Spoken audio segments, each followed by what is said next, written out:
Amasasi saako omukka ogubalagala.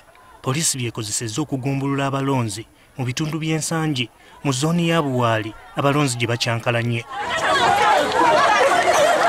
Eno ababadde beesimbyewo babadde babiri okubadde Asadu Wamala ne Steven Nyende ng'ono yabaddeko ku bwa ssentebe.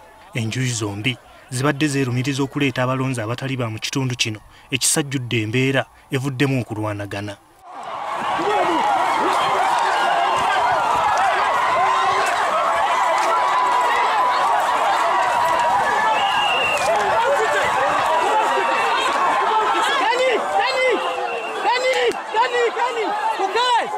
Poliisi eggyeewo Asadu Wamala n'emutwala nga tutegeddeko nti ono agenze n'akola statement oluvannyuma lw'okukubibwa. Abatuuze baliko bye boogedde. Okuba otya muganda we Ejinja olw'akalulu. Akalulu obulunako tekabajjaawo okubaawukanya. Kyekibi nnyo era ze nsiimye nnyo bakiyamaani abafuzeeko emyaka bagambye nti tebagenda kudda. Si kituufu omuntu atali wa kitundu wano okulondera wano bandikkiriza buli muntu alina endagamuntu nga wa kitundu kino alonde naye bano abavudde e Kyengera abavudde e Namagoma lwaki ate batulondera bakyapason. Ejinja mu kifo awalonderwa ku Narambayi Road Primary School nayo poliisi ekubye amasasi mu bbanga okugumbulula abalonzi ababadde balwanagana. Kiddiridde omu ku beesimbyewo obutajja kwetaba mu kulonda ng'agamba nti kubadde kwetobeseemu emivuyo.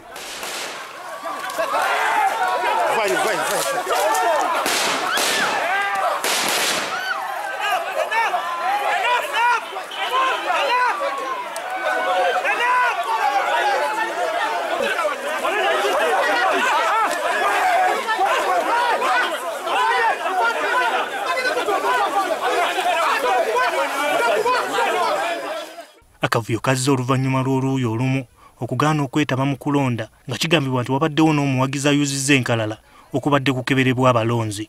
Ebiggweredde nga poliisi ekutta abamu kubaleesewo akavuyo mu kulonda mu kifo kino. Okulonda kw'ebyalo okulonda bassentebe b'ebyalo mu byalo 405 ebikola Jinja kubadde kutambudde bulungi. Naye obuzibu tufunye obusinga bweba abantu abatajja kwewandiisa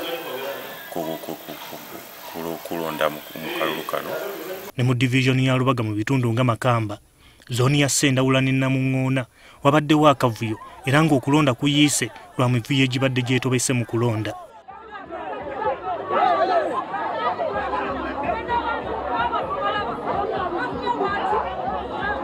Naye tulina okubeera ne akalulu ak'ekyama. Abantu abamu kibazibuwalira okusalawo mu kalulu akatali ka kyama. Ate nga gavumenti yali efunye ssente okuva mu gavumenti ez'ebweru eziri prepared okusponsoringa nankani okulonda naye simanyi lwaki ssente baazigaana.